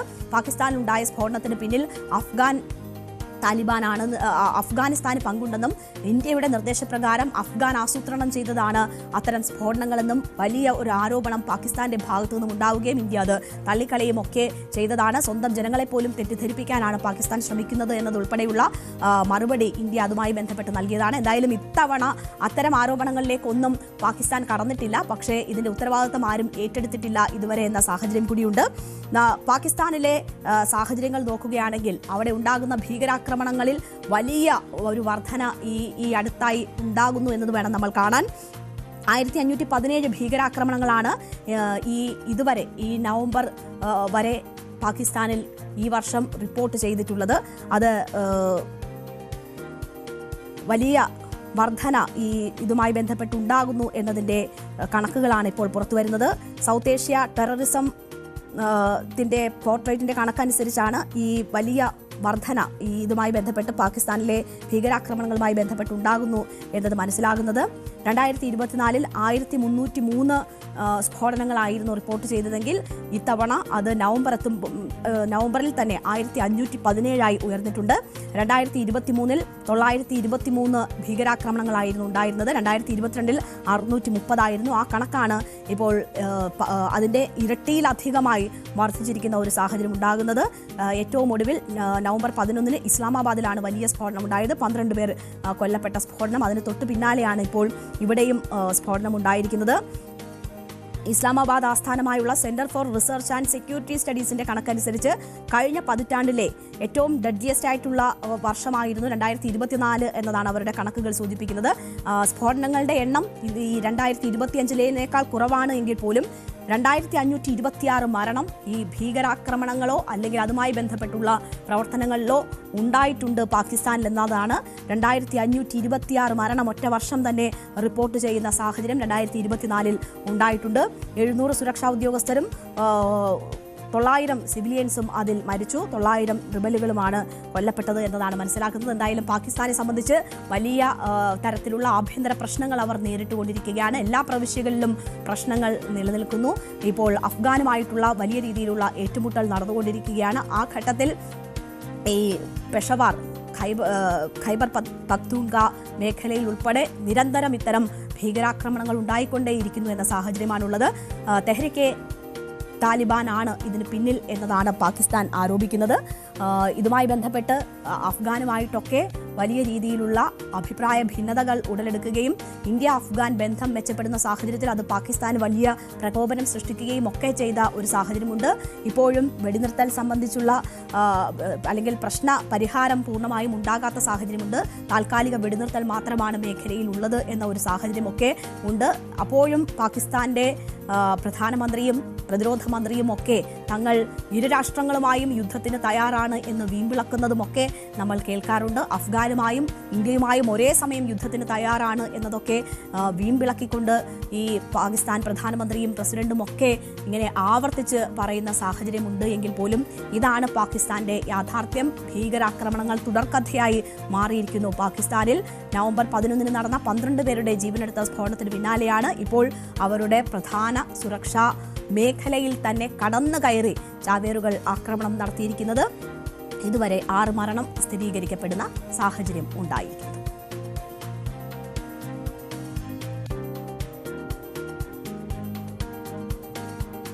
ട്രംപിന്റെ 28 സമാധാന പദ്ധതിക്ക് മുന്നിൽ കീഴടങ്ങുകയല്ലാതെ യുക്രൈന് മറ്റൊരു വഴിയും ഇല്ല എന്നത് എല്ലാ നിരീക്ഷകരും പറയുന്ന കാര്യമാണ്. കാരണം അമേരിക്കൻ സഹായമില്ലാതെ യുക്രൈനെ സംബന്ധിച്ച് യുദ്ധമുഖത്ത് തുടർന്നു പോവുക സാധ്യമല്ല. അപ്പോൾ അമേരിക്കയുടെ വലിയ സമ്മർദ്ദത്തിന് വഴങ്ങുക എന്ന ഒരു മാർഗം മാത്രമേ യുക്രൈനെ സംബന്ധിച്ച് അവർക്ക് മുന്നിലുള്ളൂ. പക്ഷേ ഇപ്പോഴും അവസാനവട്ട ശ്രമങ്ങൾ സെലൻസ്കിയുടെ നേതൃത്വത്തിൽ നടക്കുന്നത് തങ്ങൾക്ക് ഒരു തരത്തിലും അംഗീകരിക്കാൻ കഴിയാത്ത പല നിർദ്ദേശങ്ങളും അടങ്ങിയ പദ്ധതിയാണ് ട്രംപ് മുന്നോട്ട് വെച്ചിരിക്കുന്നത്. അതിൽ ഈ ഭൂമി വിട്ടുകൊടുക്കുക എന്നതുൾപ്പെടെയുള്ള കാര്യങ്ങളിൽ ഏതെങ്കിലും തരത്തിൽ ട്രംപിനെ അനുനയിപ്പിക്കാൻ കഴിയുമോ, അതിൽ മാറ്റം വരുത്താൻ കഴിയുമോ എന്ന ശ്രമങ്ങളാണ് സെലൻസ്കിയുടെ നേതൃത്വത്തിൽ സെലൻസ്കി നടത്തിക്കൊണ്ടിരിക്കുന്നത്. പക്ഷേ അതിൽ ട്രംപ് വീഴുന്ന യാതൊരു സാഹചര്യങ്ങളും ഇപ്പോൾ കാണാൻ കഴിയുന്നില്ല. പക്ഷേ ഈ സമാധാന പദ്ധതിയുമായി മുന്നോട്ട് തന്നെ പോകും എന്ന സൂചനകളാണ് അമേരിക്കയും യുക്രൈനും നൽകുന്നത്. ഇതുമായി ബന്ധപ്പെട്ട് കൂടിയാലോചനകൾ നടന്നു വരികയായിരുന്നു. അമേരിക്കയും യുക്രൈനും തമ്മിൽ കൂടിയാലോചനകൾ നടന്നു വരികയായിരുന്നു. ഈ സമ്മർദ്ദം കുറച്ചെങ്കിലും ഫലവത്താകുമെന്നതിൻ്റെ സൂചനകൾ ഇന്ന് മാർക്കോ റൂബിയോ ഉൾപ്പെടെ നൽകുന്നുണ്ട്. ചില അനുകൂല പ്രതികരണങ്ങൾ ഉണ്ടാകുന്നു എന്നതിൻ്റെ സൂചനകളാണ്. സമാധാന പദ്ധതിയുമായി യോജിച്ച് നീങ്ങാനാണ് എന്തായാലും ഇരു രാഷ്ട്രങ്ങളും തീരുമാനമെടുത്തിരിക്കുന്നത്. പുതുക്കിയതും പരിഷ്കരിച്ചതുമായ ഒരു സമാധാന ചട്ടക്കൂട് തയ്യാറാക്കിയിട്ടുണ്ടെന്നും വരും ദിവസങ്ങളിൽ ഒരു സമാധാന പദ്ധതിയിൽ തുടർന്നും പ്രവർത്തിക്കാൻ പദ്ധതിയിട്ടിട്ടുണ്ടെന്നും ഇരു രാജ്യങ്ങളും പ്രസ്താവിക്കുന്നു. അതിൽ പുതുക്കിയതും പരിഷ്കരിച്ചതുമായ ഒരു പദ്ധതി എന്ന് പറയുന്നതിലാണ് പ്രതീക്ഷകൾ നിലനിൽക്കുന്നത്. കാരണം അപ്പോൾ ഒരു മാറ്റം ഒരു പക്ഷേ ഉണ്ടായേക്കാം എന്ന സൂചനകളാണ് ഇരു രാഷ്ട്രങ്ങളുടെയും ഈ സംയുക്ത പ്രസ്താവനയിൽ പറയുന്നത്. ജനീവയിൽ നടന്ന ചർച്ചകൾക്ക് ശേഷമായി ചർച്ചകൾ വളരെ ഫലപ്രദമായിരുന്നു എന്നാണ് ഈ സംയുക്ത പ്രസ്താവനയിൽ പറയുന്നത്. പദ്ധതിക്ക് അംഗീകാരം നൽകുന്നതിൽ വലിയ തോതിലുള്ള പുരോഗതി ഉണ്ടായിട്ടുണ്ടെന്നും എന്നാൽ റഷ്യയ്ക്ക് അന്തിമ കരാർ നൽകുന്നതിന് മുൻപ് ഇനിയും കുറച്ച് ജോലികൾ കൂടി ചെയ്യാനുണ്ട് എന്നതുമാണ് US state secretary Marco Rubio ഇന്ന് പറഞ്ഞത്. എന്തായാലും ചർച്ചകൾ മുന്നോട്ട് കൊണ്ടുപോകാൻ തന്നെയാണ് ഇരു രാഷ്ട്രങ്ങളും തീരുമാനിച്ചിരിക്കുന്നത്. അതിൽ ഒരു പരിഷ്കരിച്ച പതിപ്പുണ്ടാകും എന്നതിൻ്റെ സൂചനകൾ ഒരു പക്ഷേ യുക്രൈൻ്റെ ചില ആശങ്കകളെങ്കിലും പരിഹരിച്ചതുകൊണ്ട് അല്ലെങ്കിൽ അതിൽ ഏതെങ്കിലും തരത്തിലുള്ള ഇളവുകൾ വരുത്തിക്കൊണ്ടാകുമോ എന്നതാണ് ലോകം ഇപ്പോൾ ഉറ്റുനോക്കുന്നത്. എന്തായാലും ഏറ്റവും ഒടുവിൽ ട്രംപിൻ്റെ ഭാഗത്തു നിന്ന് വന്ന സൂചനകൾ പോലും യുക്രൈന് പാടെ എതിരായിരുന്നു. ഞങ്ങളുടെ സഹായമൊക്കെ മേടിച്ചിട്ട് ഒട്ടും നന്ദിയില്ലാത്ത പ്രവൃത്തിയാണ് യുക്രൈൻ കാണിച്ചത് എന്ന രീതിയിൽ രീതിയിൽ അതിരൂക്ഷമായ വിമർശനമാണ് ട്രംപിൻ്റെ ഭാഗത്തു നിന്നും ഉണ്ടായിട്ടുള്ളത്. തങ്ങളുടെ ബില്യൺ കണക്കിന് ഡോളറിൻ്റെ സഹായം വാങ്ങിയിട്ട് നന്ദികേട് കാണിച്ചു യുക്രൈൻ എന്നതാണ് ട്രംപ് പറഞ്ഞിട്ടുള്ളത്. അദ്ദേഹം ഒരു ദീർഘമായ കുറിപ്പ് തന്നെയാണ് ഈ വിഷയവുമായി ബന്ധപ്പെട്ട് തൻ്റെ സോഷ്യൽ മീഡിയ പ്ലാറ്റ്ഫോമായ ട്രൂത്തിൽ കുറിച്ചത്. യുക്രൈൻ പ്രസിഡന്റ് വ്ളാഡിമിർ സെലൻസ്കിയെയും ഭരണകൂടത്തെയും കടന്നാക്രമിച്ചുകൊണ്ടാണ് ട്രംപ് ഇതിൽ സംസാരിച്ചിരിക്കുന്നത്. US-ലും യുക്രൈനിലും ശക്തമായ നേതൃത്വം ഉണ്ടായിരുന്നുവെങ്കിൽ ഈ യുദ്ധം ഒരിക്കലും ഉണ്ടാകുമായിരുന്നില്ല എന്ന് ട്രംപ് ചൂണ്ടിക്കാട്ടുന്നു. അത് തൻ്റെ മുൻഗാമിയായ ബൈഡനെ കൂടി കുറ്റപ്പെടുത്തിക്കൊണ്ടുള്ളതാണ് ട്രംപിൻ്റെ ഈ കുറിപ്പ് എന്ന് തന്നെ പറയാം. 2020 തെരഞ്ഞെടുപ്പിൽ കൃത്രിമം നടന്നില്ലായിരുന്നുവെങ്കിലും, ഉറക്കം തൂങ്ങുന്ന പ്രസിഡന്റായ ജോ ബൈഡൻ അല്ലായിരുന്നുവെങ്കിലും റഷ്യ യുക്രൈൻ യുദ്ധം ഉണ്ടാകുമായിരുന്നില്ല. ദശലക്ഷക്കണക്കിന് ആളുകൾ മരിച്ച ഈ അനാവശ്യ യുദ്ധം ഒഴിവാക്കാൻ പറ്റുന്നതായിരുന്നു എന്ന് ട്രംപ് പറയുന്നു. യൂറോപ്പ് ഇപ്പോഴും റഷ്യയിൽ നിന്ന് എണ്ണ വാങ്ങിക്കൊണ്ടിരിക്കുകയാണെന്ന് ട്രംപ് വിമർശിക്കുന്നു. ബൈഡൻ സൗജന്യമായി നൽകിയിരുന്ന ആയുധങ്ങൾ ഇപ്പോൾ അമേരിക്ക വിവിധ ലോകരാജ്യങ്ങൾക്ക് വിറ്റ് കാശ് വാങ്ങുകയാണ് എന്നത് ട്രംപ് സൂചിപ്പിക്കുന്നു. US-ന്റെ ബില്യൺ കണക്കിന് ഡോളർ സഹായത്തിന് യുക്രൈൻ 0 നന്ദി മാത്രമാണ് കാണിച്ചത് എന്നതാണ് ട്രംപ് കുറ്റപ്പെടുത്തുന്നത്.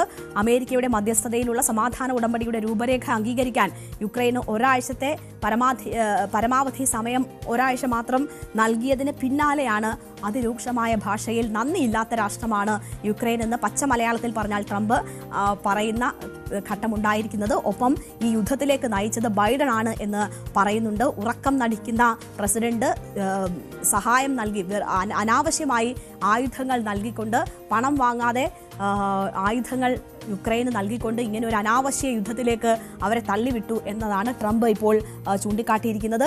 അപ്പോൾ ബൈഡനും ഒരേ സമയം ബൈഡനെയും യുക്രൈനെയും കുറ്റപ്പെടുത്തിക്കൊണ്ടുള്ള നന്ദിയില്ലാത്ത രാഷ്ട്രമാണ് യുക്രൈൻ എന്ന് പറയുന്ന ട്രംപിന്റെ പ്രതികരണമാണ് വന്നത്. അപ്പോൾ ട്രംപ് ഈ വിഷയത്തിൽ ഒട്ടും പിന്നോട്ടില്ല എന്നത് തന്നെ സൂചിപ്പിക്കുകയാണ്. താൻ യുദ്ധം അവസാനിപ്പിക്കുന്നതിന് മുന്നിട്ട് നിൽക്കുന്ന വ്യക്തിയാണ്. 24 മണിക്കൂറിനകം താൻ അധികാരത്തിൽ വന്നാൽ അവസാനിപ്പിക്കുമെന്ന് പറഞ്ഞ യുദ്ധമാണ് റഷ്യ യുക്രൈൻ യുദ്ധം. അത് നീണ്ടുപോകുന്നതിൽ ട്രംപിന് വലിയ ബുദ്ധിമുട്ടുണ്ട്, രോഷമുണ്ട്. അത് പ്രകടിപ്പിക്കുക കൂടിയാണ് ആ പോസ്റ്റിലൂടെ ട്രംപ് ചെയ്തിരിക്കുന്നത്. പക്ഷേ യൂറോപ്യൻ രാഷ്ട്രങ്ങൾക്ക് പലതിനും ട്രംപ് ഏകാധിപതിയെ പോലെ എടുത്തിട്ടുള്ള ഈ തെരഞ്ഞെടുപ്പിനോട് അല്ലെങ്കിൽ ഈ പദ്ധതിയോട് വലിയ വിയോജിപ്പുണ്ട് എന്നതാണ് മനസ്സിലാക്കുന്നത്. പക്ഷേ ആ വിയോജിപ്പ് അവർക്ക് ഏതെങ്കിലും തരത്തിൽ കൂടുതലായി പ്രകടിപ്പിക്കുക സാധ്യമാണോ എന്നത് അറിയില്ല. കാരണം യൂറോപ്പും വലിയ രീതിയിൽ യുക്രൈനെ ഈ യുദ്ധത്തിൽ സഹായിച്ചിട്ടുണ്ട് എങ്കിൽ പോലും പ്രധാനമായും അമേരിക്കയുടെ സഹായത്തിലാണ് ഈ യുദ്ധം യുക്രൈൻ മുന്നോട്ട് കൊണ്ടുപോകുന്നത്.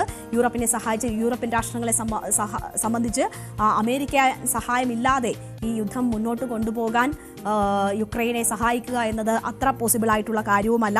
എന്തായാലും ഇതിൽ ഈ സ്ഥലം വിട്ടുകൊടുക്കുന്നത് ഉൾപ്പെടെയുള്ള കാര്യങ്ങളിലാണ് യൂറോപ്യൻ രാഷ്ട്രങ്ങൾക്ക് എതിർപ്പുള്ളത്.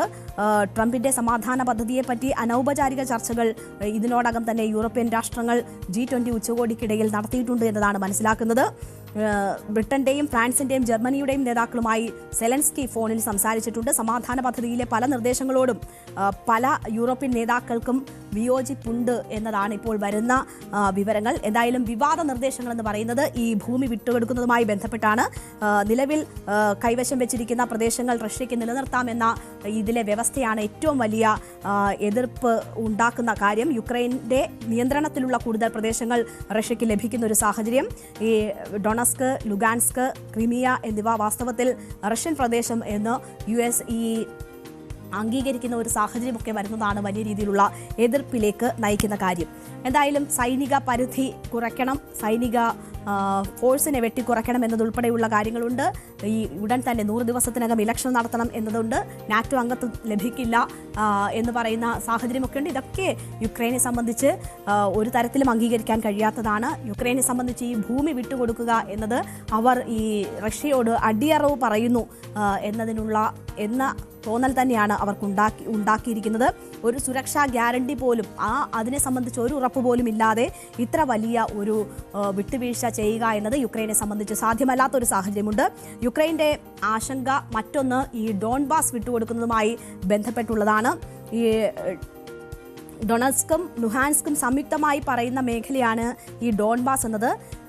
ഇതിൻ്റെ 6000 സ്ക്വയർ കിലോമീറ്റർ മാത്രമാണ് ഇപ്പോൾ യുക്രൈൻ്റെ കയ്യിലുള്ളത്. പക്ഷേ ഈ യുദ്ധകാലഘട്ടത്തിൽ ഉടനീളം യുക്രൈൻ പണവും സൈന്യവും ഒക്കെ ശ്രദ്ധ കേന്ദ്രീകരിച്ചിരുന്നത് ഈ മേഖല കൈവശം വെക്കുന്നതിന് വേണ്ടി മാത്രമാണ്. പ്രധാനപ്പെട്ട ഇടമാണ് അവരെ സംബന്ധിച്ച് ഈ ഡോൺബാസ് മേഖല.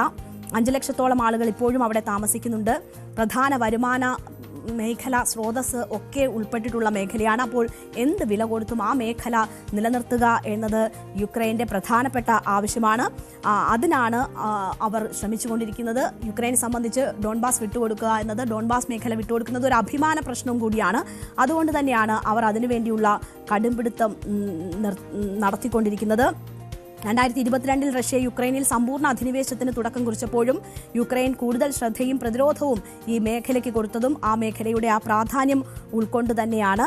2022 റഷ്യയെ യുക്രൈനിലേക്കുള്ള സമ്പൂർണ്ണ കടന്നുകയറ്റത്തിലേക്ക് നയിച്ചതും ഡോൺബാസിലെ ആക്രമണമായിരുന്നു. ഇതിന് പിന്നിൽ പുതിൻ്റെ വലിയ കണക്കുകൂട്ടലുകൾ ഉണ്ടായിരുന്നു. അതായത് പുടിൻ്റെ കണക്കുകൂട്ടലുകൾ ഇപ്പോൾ പ്രാവർത്തികമാകുന്നു. അതിന് അമേരിക്ക കൂടി കൂട്ടുനിൽക്കുന്ന ഒരു സാഹചര്യം ഉണ്ടാകുന്നു.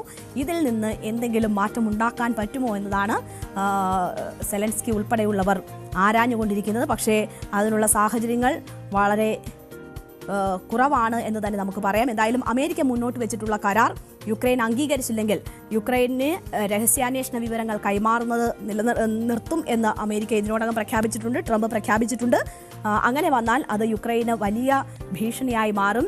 ആയുധ സഹായവും ഒപ്പം തന്നെ രഹസ്യാന്വേഷണ വിവരവും ഒന്നുമില്ലാതെ യുദ്ധമുഖത്ത് തുടരുക എന്നത് ആത്മഹത്യാപരമായി മാറുന്ന ഒരു സാഹചര്യം ഉണ്ടാകും. അതുകൊണ്ട് തന്നെ യുക്രൈന് ആ ഒരു വഴി സ്വീകരിക്കുക സാധ്യമല്ല. മറിച്ച് ഏതെങ്കിലും തരത്തിൽ തങ്ങൾക്ക് അനുകൂലമായ എന്തെങ്കിലുമൊക്കെ തീരുമാനങ്ങൾ ഉണ്ടാകുന്ന തരത്തിൽ ഇതിനെ ഒന്ന് പൊളിച്ചെഴുതാൻ പറ്റുമോ എന്നതാണ് യുക്രൈൻ ശ്രമിച്ചുകൊണ്ടിരിക്കുന്നത്. അതുകൊണ്ട് തന്നെയാണ് ഈ സമാധാന പദ്ധതിക്കൊപ്പമാണ് തങ്ങൾ എന്ന് പറഞ്ഞുകൊണ്ട് അതിൽ തങ്ങൾക്ക് ബുദ്ധിമുട്ടുണ്ടാകുന്ന കാര്യങ്ങളിൽ എന്തെങ്കിലും പരിഹാരം ഉണ്ടാകുമോ എന്നത് ആരാഞ്ഞുകൊണ്ടിരിക്കുന്നത്, അതിനുള്ള നീക്കങ്ങൾ നടത്തിക്കൊണ്ടിരിക്കുന്നത്. എന്തായാലും പക്ഷേ ട്രംപ് അദ്ദേഹത്തിൻ്റെ നിലപാടുകളിൽ ഉറച്ചു നിൽക്കുകയാണ്. ഒരാഴ്ചത്തെ സമയം മാത്രമാണ് യുക്രൈന് അനുവദിച്ചിരിക്കുന്നത്. അതിനുള്ളിൽ ഇതിൽ കരാറിലേക്ക് എത്തണം എന്ന നിർദ്ദേശമാണ് ട്രംപ് നൽകുന്നത്. എന്തായാലും എന്ത് നടക്കും ഇതിൽ ഇനി അങ്ങോട്ടുള്ള ദിവസങ്ങളിൽ എന്തെങ്കിലും സംഭവിക്കുമോ എന്നത് നമ്മൾ കാത്തിരുന്ന് തന്നെ കാണണം. വ്യാഴാഴ്ച വരെയാണ് എന്തായാലും ട്രംപ് അനുവദിച്ച സമയമുള്ളത്. തിരക്കിട്ട കൂടിയാലോചനകളിലാണ് ഇപ്പോൾ സെലൻസ്കി ഉള്ളത്. യൂറോപ്യൻ രാഷ്ട്രങ്ങളുമായും ഒരേ സമയം അമേരിക്കൻ ഉദ്യോഗസ്ഥരുമായും ഒക്കെ ആശയവിനിമയങ്ങൾ തുടർന്നുകൊണ്ടിരിക്കുകയാണ്. എങ്ങനെ പ്രശ്നപരിഹാരത്തിലേക്ക് നീങ്ങും എന്നത് കാത്തിരുന്ന് തന്നെ കാണാം.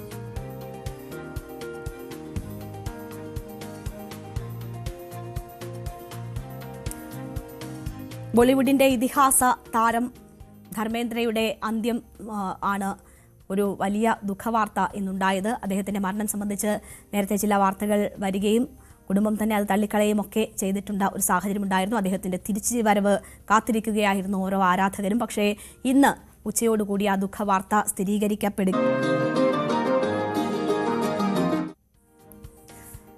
വൈകുന്നേരം വയൽക്കാറ്റേറ്റും മീൻ പിടിച്ചും സൊറ പറഞ്ഞ് ഒക്കെ ഇരിക്കാൻ പറ്റുന്ന ഒരിടം. നമ്മളുടെ ഇന്നത്തെ യാത്ര കേരളത്തിൻ്റെ അങ്ങ് വടക്കേ അറ്റത്തോട്ടാണ്. കാസർഗോഡ് ചെറുവത്തൂരിൽ വയൽക്കാറ്റ് ബ്ലൂ ഗ്രീൻ ഇടനാഴിയിലേക്കാണ് നമ്മളുടെ യാത്ര. സഞ്ചാരികളുടെ ഒരു പ്രധാനപ്പെട്ട ഇടമായി ഇത് മാറിയിരിക്കുകയാണ്. ഒരു പരമ്പരാഗതമായ തോടിനെ ഇക്കോ ടൂറിസം പദ്ധതിയായി ഇങ്ങനെ വികസിപ്പിച്ചത് ഒരു അത്ഭുതമായി തന്നെ നമുക്ക് തോന്നും ആ ദൃശ്യങ്ങൾ കണ്ടാൽ. ഇന്ന് കാസർഗോഡ് ജില്ലയിലെ വ്യത്യസ്തമായ ഇതുവരെ കാണാത്തൊരു സ്പോട്ടാണ് പ്രേക്ഷകർക്കായി എത്തിക്കുന്നത്. ചെറുവത്തൂർ പഞ്ചായത്തിൻ്റെയും കയ്യൂർ പഞ്ചായത്തിനെയും ബന്ധിപ്പിക്കുന്ന പാടശേഖരത്ത് വയൽക്കാറ്റേറ്റ് മീൻ പിടിക്കാനുള്ള ഒരു സൗകര്യം നീലേശ്വരം ബ്ലോക്ക് പഞ്ചായത്താണ് ഇത്തരത്തിലൊരു ടൂറിസം സ്പോട്ട് ഒരുക്കിയിരിക്കുന്നത്. എന്നാലും നവംബർ 1-നാണ് ഈ ടൂറിസം സ്പോട്ട് ഉദ്ഘാടനം ചെയ്തത്. നേരത്തെ സാമൂഹ്യ വിരുദ്ധരുടെ താവളമായ കേന്ദ്രങ്ങളൊക്കെ ഇപ്പോൾ വലിയ തോതിൽ ആളുകൾ എത്തുന്നു, ടൂറിസ്റ്റുകൾ എത്തുന്നു, പുറത്തുനിന്ന് ആളുകൾ എത്തുന്നു. കാസർഗോഡ് നിന്ന് മാത്രമല്ല, കണ്ണൂരിൽ നിന്നും മറ്റ് ജില്ലകളിൽ നിന്ന് ഉൾപ്പെടെ ഇവിടെ ആളുകൾ എത്തുന്നതാണ് പറയുന്നത്. ഏതായാലും ശുദ്ധവായു കൊണ്ട് അത്തരത്തിൽ വലിയ നല്ല മനോഹരമായ കാഴ്ചകൾ കണ്ട് ഈ ഒരു സ്ഥലം ഇരിക്കാമെന്നാണ് അതിൻ്റെ ഏറ്റവും പ്രത്യേകത. ഏതായാലും നമുക്കിതിനെക്കുറിച്ച് ആകാശ കാഴ്ചകൾ ആദ്യം കാണാം.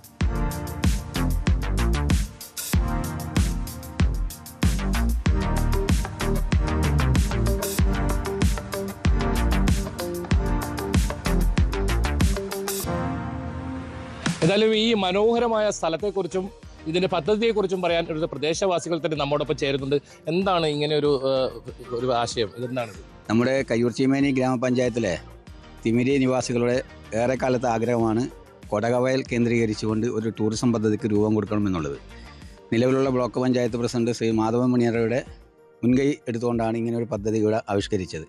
ഇതിനോട് അനുബന്ധമായിട്ട് ചൂലാപ്പുകാവ് മുതൽ പനക്കാപ്പുഴ വരെയുള്ള ഒരു 12 കോടിയുടെ ബഡ്ജറ്റ് കൂടി പദ്ധതി കൂടി ഇതിൻ്റെ അനുബന്ധമായിട്ട് വരാൻ വേണ്ടി പോവുകയാണ്.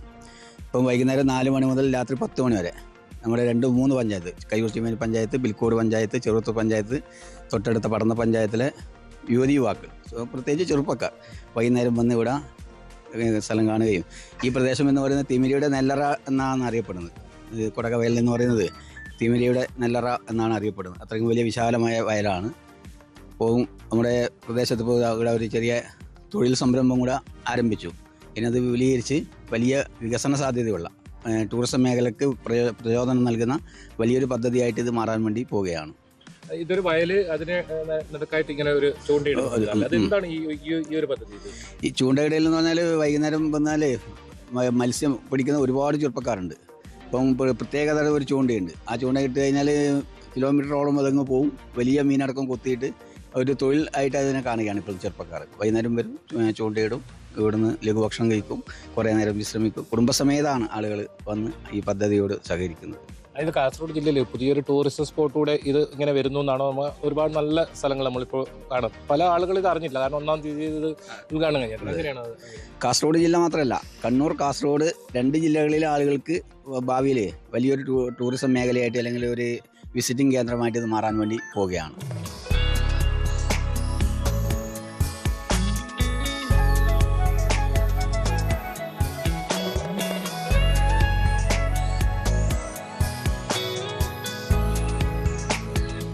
നീലേശ്വരം ബ്ലോക്ക് പഞ്ചായത്തിൻ്റെ ഒരു സ്വപ്ന പദ്ധതിയാണ് ഇവിടെ ഉദ്ഘാടനം ചെയ്യപ്പെട്ടിട്ടുള്ളത്. അപ്പോൾ ഇതിപ്പോൾ കൂടുതൽ ആളുകളിലേക്ക് എത്തിക്കുക എന്നില്ല നമ്മുടെ നാട്ടുകാരെന്നുള്ള രീതിയിൽ നമുക്കില്ല ഒരു ദൗത്യം. കൂടാതെ ഇതിന് അപ്പുറത്തേക്ക് എത്രത്തോളം ഇത് വികസിപ്പിക്കാൻ കഴിയുമോ അതിന് നാട്ടുകാരുടെയും ബ്ലോക്ക് ഇനി വരുന്ന ഭരണസമിതിയുടെയും പൂർണ്ണമായ സപ്പോർട്ടും ഇതൊരു അന്താരാഷ്ട്ര തലത്തിലേക്ക് തന്നെ നല്ല രീതിയിൽ ഉയർത്തിക്കൊണ്ടിരുന്ന രീതിയിലേക്ക് നമുക്ക് ഭാവി പദ്ധതികൾ ആസൂത്രണം ചെയ്യേണ്ടതുണ്ട്. നാട്ടുകാരിലേക്ക് എത്തിക്കേണ്ടതുണ്ട്. കൂടുതൽ ആളെ ഇവിടെ കൂടുതൽ സംരംഭ സാധ്യത കൂടുതലുണ്ട്. ഇനിയും കൂടുതൽ ആൾക്കാർ വരുമ്പോൾ ഒരുപാട് ആൾക്ക് തൊഴിൽ ആരംഭിക്കാനുള്ള ഒരു സാധ്യതയും കൂടി ഇതുമായിട്ട് ബന്ധപ്പെട്ടിട്ടുണ്ട്. അപ്പോൾ അല്ലെങ്കിൽ എന്ന് പറഞ്ഞാൽ ഇവിടെ ഇങ്ങനെ ഒരു പദ്ധതി അല്ലെങ്കിൽ ഇവിടെ സാമൂഹ്യദ്രോഹികളും ഇതെല്ലാം വന്ന് ഇരിക്കുന്ന ഒരു സ്ഥലമായിരുന്നു. ഇപ്പോൾ അങ്ങനെയല്ല. ഇപ്പം നല്ലൊരു ഏത് സമയത്തും ആൾക്കാർക്ക് ഒരു എൻജോയ് ചെയ്യാൻ പറ്റുന്ന ഒരു സ്ഥലമായിട്ട് മാറി കൂടുതൽ ആളിലേക്ക് എത്തിക്കണം എന്നില്ല എന്ന് പറയാനുണ്ട്.